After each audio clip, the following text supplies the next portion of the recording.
So the next topic here is, as you know, that's kind of the immediate with the Charlie Kirk next steps. But Sean, one of the big questions, obviously, that tragically is now having to be discussed is what is next, do you think, for the movement, for Turning Point USA, for the party in general? He's played a huge role the last decade, as a he personally and what he built. Where do you see the movement now going?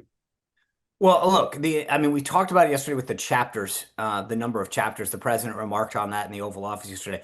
The intensity, the interest is off the chart.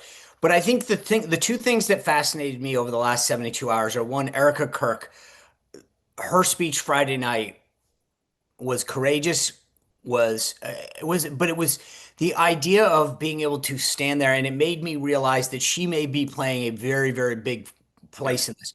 And you can imagine after a tragedy like that, the idea of speaking public is one thing, but the idea of speaking as boldly and as courageously as she did made me, and I've met her a few times with Charlie. Uh, when she spoke, it made me think that's somebody who I can see rallying the movement and moving forward. She has such poise um, and presence that I was like, that's somebody that could do this if she chooses. The other thing that was interesting, and this is tangential because it's not the movement, but if you didn't listen to the last 13 minutes of JD Vance, I tweeted out last night. I think it's from marker five, the last 5:40 to 7:12. So I literally time stamped it. If you go to my Twitter account, if you didn't listen to that, the way he framed the debate going forward um, crystallized JD Vance's place in this movement. So he may not be the doer at Turning Point USA in Phoenix, but he has clearly cemented himself as the messenger of this going forward.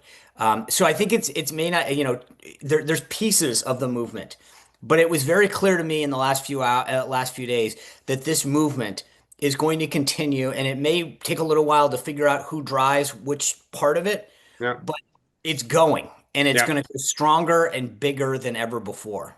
I think it's going to be really fascinating. I mean, Mark made the point yesterday. I don't know how many people kind of caught it that this could be like the Dobbs decision was in terms of the fuel that it provided the Democratic Party in the 2022 midterms that just people didn't really comprehend until election day, just how many people felt so passionately about that decision. And now, Sean, you've mentioned it too.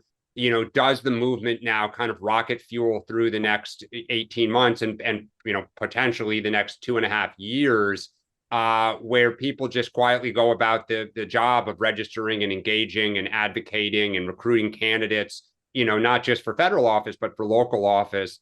I still don't think Democrats realize what is happening here on the other side with the intensity and the passion. And I think it is true. It is almost two universes right now that just don't even talk to each other. Their media consumption, what they're focused on.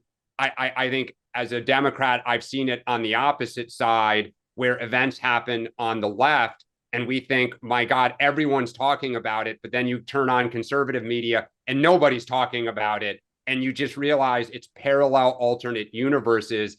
And I think on the left, we are making a mistake not comprehending the significance, the political significance of what may be happening now.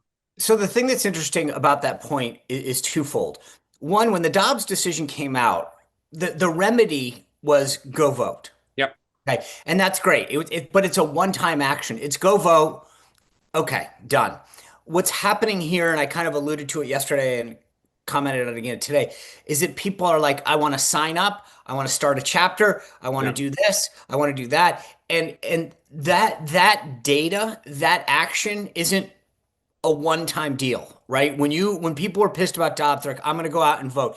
And that was it, but nobody was able to catalog it. And I think what's going on with TPUSA is those names, those chapters, that effort is going to build itself. And the thing about data that is fascinating, because Charlie and I actually had a long conversation about this, back during the election is that once you start scooping it up so that they know that Sean Spicer did this or moved here or did that, that voter file stays with you for life. Yeah. So when you start to channel this into a way that we can capture it, that's very different than just going out and voting, because I don't know why Dan Turrentine voted in November, right? You might have voted. I think maybe Dobbs did something, maybe it didn't. But unless you can capture it, and what's happening right now will be something that will have a lifelong effect for people on the right to capture and follow so that they can say that individual who signed up at TPUSA, they got fed into data trust that then got fed out to the RNC and all these campaigns. We can now follow them for the next 30, 40, 50 years and track their voting habits and make sure that we stay in touch with them. We know what motivates them, what call to action to use to them. This is a very different political phenomena that's occurring right now. And to your point, I don't think people fully comprehend the long time, lifetime significance of what's happening. The second thing is, as I noted yesterday, this isn't just, I mean, the number of people and who are outside of the political mainstream talking about the impact of Charlie Kirk is not like a normal political action or figure. This is something that has transcended the normal boundaries of political conversation. It's not a Barack Obama or an AOC or Bernie Sanders or even a Donald Trump. I mean, this is now getting people who still to this day aren't going to vote for 4 or 5 years, but are impacted by Charlie. And so I do think you're right that what has happened here is something that I think is going to have a lifetime effect on politics. Well, we'll see. I mean, the one thing about Dobbs that we learned, and we talked about it in the fall of 2024, is voters are not monolithic. They've got issues that arise in their life as life evolves. And we thought that Dobbs would stick with people for years, and certainly in 2024. And what we learned was, inflation or crime or immigration, like, ended up moving as a higher priority. Now, this is different because Charlie represented many issues. Want more great clips like that? I've got an idea. Hit the subscribe button, be part of the Two-Way community, never miss a clip. And you can always watch our full episodes, join them live, go to twoway.tv.